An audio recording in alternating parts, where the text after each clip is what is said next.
क्यों ऑर्डर करना रेस्टोरेंट से, जब उससे बेटर टेंगी और स्पाइसी अचारी पनीर टिक्का आप घर पर बना सकते हैं, वो भी घर के सिंपल मसालों के साथ। तो चलिए इसे बनाना शुरू करते हैं। सबसे पहले पनीर को क्यूब में कट कर लीजिए। पनीर के क्यूब्स ना ज़्यादा बड़े ना ज़्यादा छोटे, परफेक्ट साइज के होने चाहिए। एक बाउल में अब ऐड करेंगे 2 tablespoon oil, 1 tablespoon red chili powder, 1 tablespoon coriander powder, नमक स्वाद के अनुसार, किचन किंग मसाला, गरम मसाला, थोड़ा सा गार्लिक पाउडर, आधा टेबलस्पून जिंजर क्रश किया हुआ और कसूरी मेथी। अच्छी तरह से सारी चीज़ों को मिक्स कर लेंगे। कसूरी मेथी का फ्लेवर इस डिश को एकदम ऑथेंटिक टेस्ट देता है।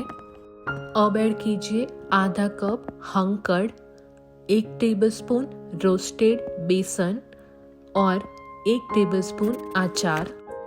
अब सारे इंग्रेडिएंट्स को अपने क्लीन हाथों से अच्छी तरह से मिक्स कर लीजिए।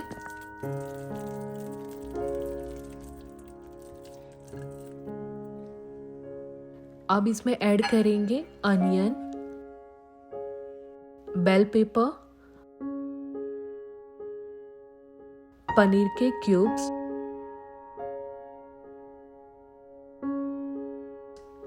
ध्यान से अच्छी तरह से जेंटली सारी चीजों को मिक्स करेंगे ताकि मसाला इवनली कोट हो जाए। हंग कर्ड से टिक्का सॉफ्ट और ज्यूसी रहेगा और बेसन से स्लाइट क्रिस्पीनेस मिलेगी।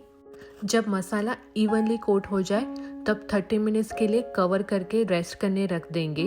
अगर आपके पास ज़्यादा टाइम है और एक्स्ट्रा फ्लेवर चाहिए तो 1 से 2 घंटे मैरिनेट भी कर सकते हैं। अब मैरिनेटेड पनीर और वेजिस को स्क्यूअर्स में थ्रेड करेंगे। देखिए एक के बाद एक परफेक्टली अरेंज हो ताकि ग्रिल पर इवनली कुक हो। अगर आप वुडन स्क्यूअर्स यूज कर रहे हो तो उसे 10 मिनट पानी में सोख करिए, वरना ग्रिल पर जल सकते हैं। आज मैं अचारी पनीर टिक्का ग्रिल पर कर रही हूँ, लेकिन आप ओवन, पैन फ्राई या फिर गैस पर भी ग्रिल कर सकते हैं। ऊपर से थोड़ा सा ऑयल ब्रश करना फ्लेवर और चार का इफेक्ट दोनों बढ़ जाता है।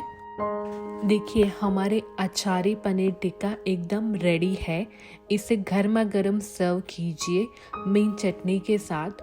आप चाहो तो थोड़ा सा ऊपर से स्प्रिंकल कर सकते हैं चाट मसाला। इसी तरह की टेस्टी रेसिपी के लिए चैनल को सब्सक्राइब करना मत भूलिए। मिलते हैं नेक्स्ट वीडियो में। Thank you for watching.